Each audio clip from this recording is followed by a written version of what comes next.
जी को प्रणाम। महान त्यागी बाबा जुंगदेव जी को प्रणाम। परमात्मा परमपूज्य परमात्मा एक सेवक मंडळ नागपूर टिमकीच्या वतीने बाबाच्या आदेशाप्रमाणे आज मासिक नवे हवन माझ्या निवासस्थानी नुकतेच पार पडले आहे। ह्यानिमित्त एका भगवंताची चर्चा बैठकीला सुरुवात झाली आहे। ह्या चर्चा बैठकीमध्ये स्वयंशक्तिशाली हनुमान बाबा उपस्थित आहे, बाबांना माझा प्रणाम। तसेच आपले सद्गुरू महान त्यागी बाबा जुंदेवजी उपस्थित आहे, ह्या बाबांना माझा प्रणाम। तसेच आपली सर्वांची लाडकी वाराणसी आई उपस्थित आहे, आईना माझा प्रणाम। तसेच आदरणीय मंच यांना माझा नमस्कार। बाहेरगावनाली सेवक सेविक मंडळी यांना माझा नमस्कार। तसेच गावातले सेविक सेविका बालगोपाळ यांना माझा नमस्कार।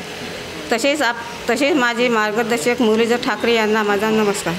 चर्चा बैठकीचे विषय 4 तत्व 3 शब्द 5 नियम सेवकाला आलेले अनुभव या आधारित घेतले जाते।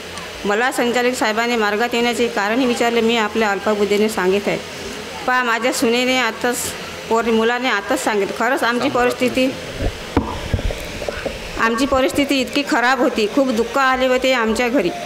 माझ्या सुनेची तब्येत खूपच खराब होती, कुठे नेलं पण तिला आराम लागत नव्हता। खूप दवाखाने केले, खूप पैसा लावला पण आराम लागत नव्हता। माझे पतिदेव दारूच्या व्यसनी गेले होते, खूप दारू प्यायचे, कुठेही नेलं तर आराम लागत नव्हता। 15 दिवस जेवण करणे ते खूप दारू प्यायचे। बघे डॉक्टर तर पोचलेच होते, इकून झाले, तिकून फळं घेऊन गेले, पुन्हा 10-12 बाटला दारूच्या घेऊन ये। 15 दिवस जेवत नव्हते, अशी खूप तब्येत खराब होऊन गेली होती। माझा मोठा मुलगा म्हणायचा, मम्मी आपल्या झालं तरी काय, खूप रडायचा। इकडं सुनेची तब्येत चांगली राहत नव्हती, इकडं माझे पतिदेव खूप दारू प्यायचे, आता करतूर कसं, असं आम्हाला खूप विचार येत होता। बाबाच्या आम्ही चरणी आलो। 26/11/2022ला आमच्या घरी ज्योत लागली। त्या दिवशी भगवंताने आमच्या घरी इतक्या घरात खूप प्रकाश दिला। आता सर्व ठीक चांगला आहे। माझा परिवार सुखी आहे। हेच मला बाबांनी मोठं धन दिलं आहे। भगवान बाबा हनुमान जी की जय, महान त्यागी बाबा जुंदेव जी की जय। परमात्मा एक सर्वांना नमस्कार। धन्यवाद ताई। बाबांचे सेवक सुभाषजी आणखे मी यांना विनंती करतो।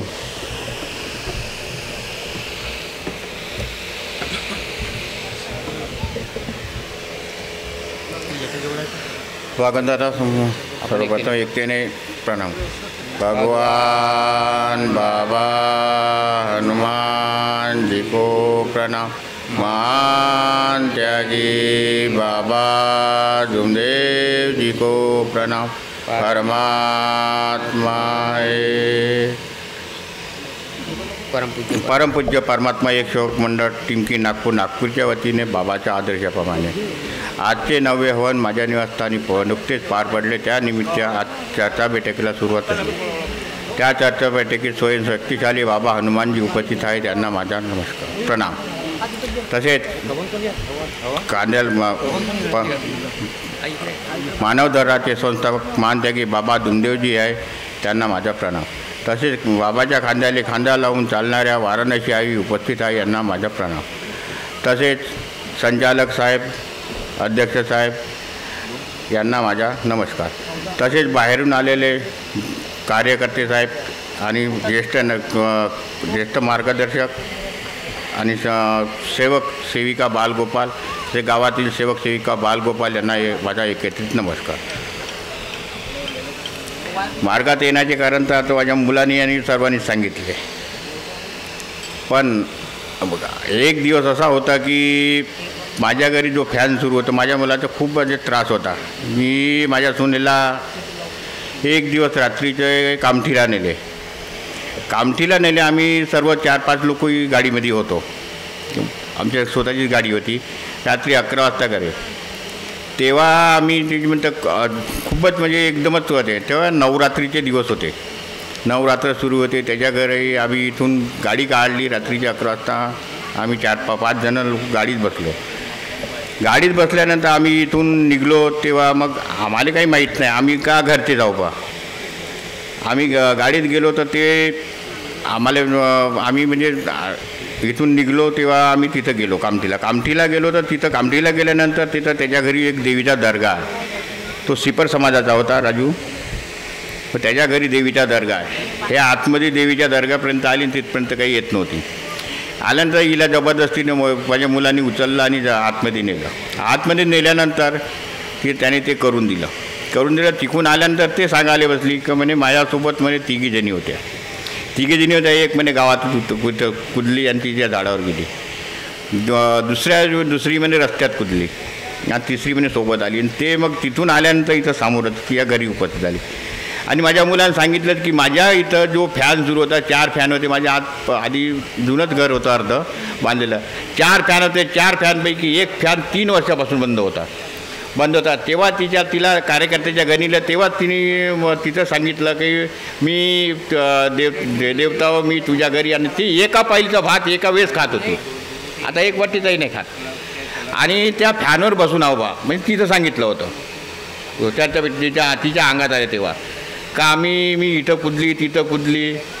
तिथं तिघीजणी होत्या आणि ते फॅन सुरू होता तो 3 वर्षापासून. आम्ही त्याला कितीकदा प्रयत्न केला पण ते आता किचनमधला बा गॅसवर बंद होते ते होते तर आम्ही त्याच्याकडे दुरुस्त करून पाहिलं नाही झाला ठेवला तसाच. आता अचानक त्या दिवशी ज्या दिवशी आमच्या इथं ज्योत लागली त्या दिवशी तो माहीत नाही तो फॅन कसा ॲटोमॅटिक सुरू झाला. आता लोकांना कसं वाटतंय का अनेकाला मला तसंच वाटत होतं का ह्या मार्गात काही आहे नाही वाटत होतं मला 100% मी तर त्या मार्गाचा म्हणजे निकाल करत होतो. म्हणजे वाटत नव्हतं का मला ह्या मार्गामध्ये इतकी म्हणजे गॅरंटी आहे बा. पण तो मना एक वाण्याच्याला मासा झोपी जावे कसा जावे त्याच्या अंशी तेव्हा केळे. तुम्हाला माझ्या लक्षात आलं का तो पॅन ज्या दिवशी इकडं ज्योत लागली त्याच दिवशी तो पॅन सुरू झाला. मग असं वाटलं का हे तर गोष्ट आपण 3 वर्षापासून जेव्हा आजमावून राहिलो याच्याकडे जातो त्याच्याकडे तेव्हापासून नाही दुरुस्त करून बिना सुरू झाला. त्याच्यात ते छोटी डब्बी राहते ते बी टाकली तेव्हा बिना झाला. आणि आता ॲटोमॅटिक कसा झाला. आणि ते भूताने सांगितलं होतं तिथं. मी तर भूतावर एकीन नव्हतं घेत का भूत काही जे सांगत असन भूताला सांगत आपण आता नेहमी पाहत होतो जिथं का भूत काही बडबडते बा. पण ते जेव्हा म्हणजे जे सुरू झालं असं वाटलं का नाही हेच खरोखर सत्य आहे. तेव्हापासून माझ्या एकीन त्याच्यावर बसला. आणि माझ्या गाड्या माझ्या 2-3 गाड्या आहे. माझ्या गाड्या बी नव्हत्या चालत. स्टेरिंग काही न होता आणि गाडी बंद पडायची. तिला नवीन काही वस्तू टाकली ते बी खराब होऊन जायची गाड्या. तेव्हा ते तर भूतात सांगितलं होतं. आणि आमच्या इथं असं होतं एक कंडिशन अशी होती का जेव्हाही आमच्या इथं पैसे राहत होते 50,000 असले 20,000 असले 20-30,000. आमच्या इथं असं आहे का माझे 2 मुलं सून आणि एक मुलगा तो दुसरा राहते. प्रत्येकाला त्या जिथं पैशाची चाबी आहे ते प्रत्येकाला माहीत आहे. तो आमच्या इथं नवीन मुलगा त्याला पण आम्ही तो बापू तिथं चाबी आहे तिथून का तुला डिझेलसाठी 5,000 लागते का 1,000 लागते तिथून काढून घेऊन जा असा आमचा व्यवहार आहे आमच्या इथं. पण तेव्हा ते नेत होतं तेव्हा आमच्या घरून ते तिथून 10,000 5,000 जात होते.